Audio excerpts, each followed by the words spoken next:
ঈদ মানেই নতুন পোশাক, আর নতুন পোশাকের সঙ্গে নতুন জুতা না হলে কি হয়? তাই তো পোশাকের সঙ্গে মিল রেখে জুতা কিনতে ভিড় বেড়েছে দোকানগুলোতে।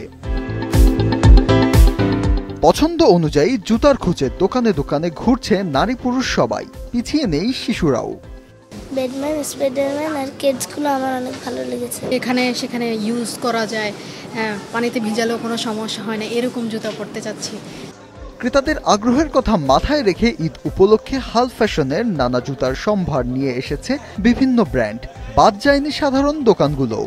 এবারের ঈদে জুতার ডিজাইনের ভিন্নতার পাশাপাশি রঙেও এসেছে বৈচিত্র্য। মিডিয়াম যে হিলগুলো এখন বেশি চলতেছে, ট্রেন্ডিংয়ে আছে, এই টাইপের হিল খুঁজতেছিলাম। বিগত কয়েক বছর ধরেই জুতা স্যান্ডেলের বাজারে চলছে মিক্স ফ্যাশন। পাথর ও পুঁতির কাজ এবং ডক্টর শুর চাহিদা বেশি মেয়েদের। কাটতি রয়েছে সুতার কাজ করা স্যান্ডেলেরও। পেন্সিল হিলের মধ্যে চলতেছে ভালো, স্নেকার্স চলতেছে, কনভার্স চলতেছে, তারপরে আপনার ডক্টর শু। ডক্টর যে শুগুলো স্পোর্টস শু, ওইগুলো হ্যান্ড স্প্রে কিছু টেকনোলজি জুতা আছে, ওইগুলো সবচেয়ে ভালো চলতেছে। এই হাফ শুগুলো একটু বেশি সেল হচ্ছে, পাঞ্জাবির সাথে ম্যাচিং করে মানুষ কেনাকাটা করছে। ঈদের সকালে নামাজের জন্য ছেলেদের পাঞ্জাবির সাথে স্যান্ডেল এবং হাফ লোফারের চাহিদাই বেশি, আর বিকেলে পরার জন্য লোফার, কেটস এবং রানিং শু।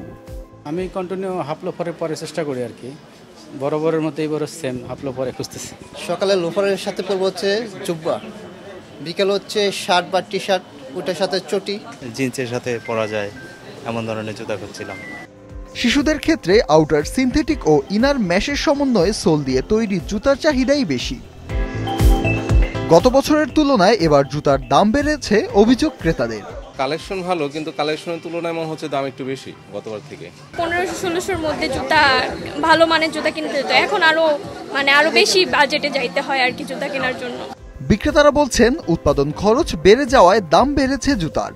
তবে ক্রেতা টানতে মূল্য ছাড় সহ বিভিন্ন অফারও দিচ্ছেন কেউ কেউ। সামনের দিনগুলোতে জুতার বিক্রি আরও বাড়বে বলে জানান তারা। ফাহিয়ান হামিম, মাছরাঙা সংবাদ, ঢাকা।